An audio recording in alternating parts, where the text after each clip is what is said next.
Hi guys, so I haven't posted a video all week because of reasons, and I felt really weird about not talking to you or having you guys talk to me at all during the week, so I thought I would do a little bit of a Friday read slash TBR type thing. In case you didn't know, tomorrow is the Dewey 24-hour read-a-thon, and it's exactly what it sounds like. It's a read-a-thon that takes place for 24 hours.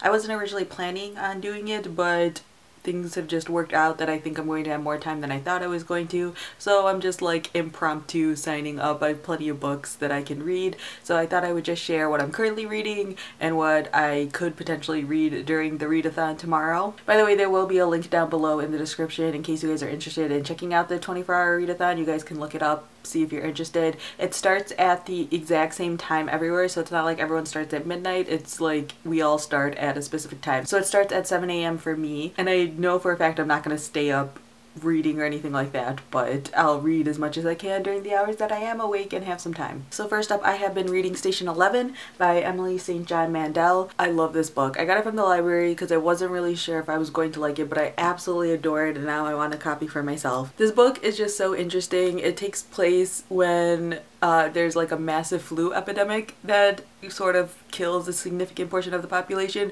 which is a really weird thing to be reading about when there are all of these Ebola stories. Not that I believe that we're gonna be killed by Ebola, but it's just weird reading this when there's all of those stories happening. But the book is just so much more than that. There's all these different characters, and you're jumping around in time, and you're seeing how everyone sort of relates to each other in ways that you didn't realize originally, and it's just, oh, so good. The reading's so good, and everyone just keeps telling me how good it is every time I post an update on Goodreads or tweet a picture about it or something. So I'm super excited.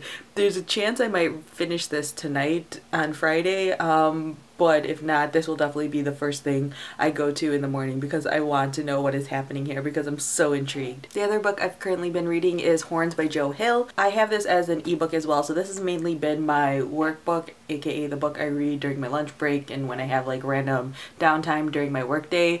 This book is bonkers. Like, I don't read a lot of horror, and I don't even feel like this is horror because I'm not like scared by this book, but the concept is just so weird and I don't even know how to explain it. There's this character named Egg who wakes up one morning and he is starting to grow horns out of his head, and it turns out that the horns make the people that he's near tell him like the complete truth, like their deepest, darkest secrets and what they've been holding back and all of this weird stuff. Also, his girlfriend got murdered like a year ago at this point or something like that, and everyone thinks that he did it, but they weren't able to prove it and all of this stuff. So it's just really interesting. I'm about halfway through the book and I'm so intrigued, and I have no idea where this is gonna go. So I don't know if I'll finish it. It's not really my goal to finish it, but it'll just be there in case I have a random time to read and I need something. I also recently picked up from the library I Am China by Xiaolu Guo. I totally butchered that, I know. I even googled how to look it up and I still couldn't do it properly. I heard about this book in the Book Riot BookTube channel. I always have a hard time saying that.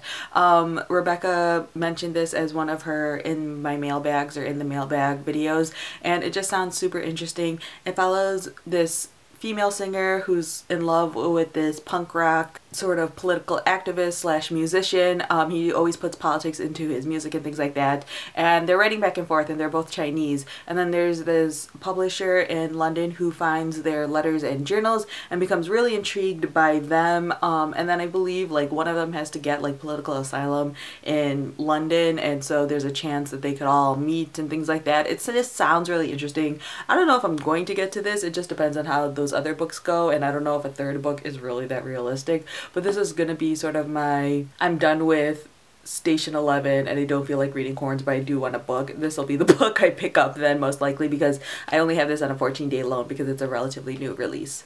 And then, of course, I have my comics. I haven't read any of my comics for the week, so I have the new Lumberjane sitting here that I need to read and continue on with the story because I'm loving it. I just picked up Miss Marvel Volume 1. This has the first 5 issues of Miss Marvel, and I'm super excited because I haven't read any of it yet. I came to the Miss Marvel bandwagon pretty late, and I think they were already like 5 issues in, so I was just like, you know what, I'm gonna wait till the trade comes out. And I've actually been buying the single issues from like 6 forward since that point, so that way I'm going to basically like just read through this and then binge read all the single issues. I just picked up issue 9. So I'm going to be binge reading through that this weekend for sure. If I don't do it during Dewey's, it's going to happen on Sunday. So that's definitely something that's going to happen.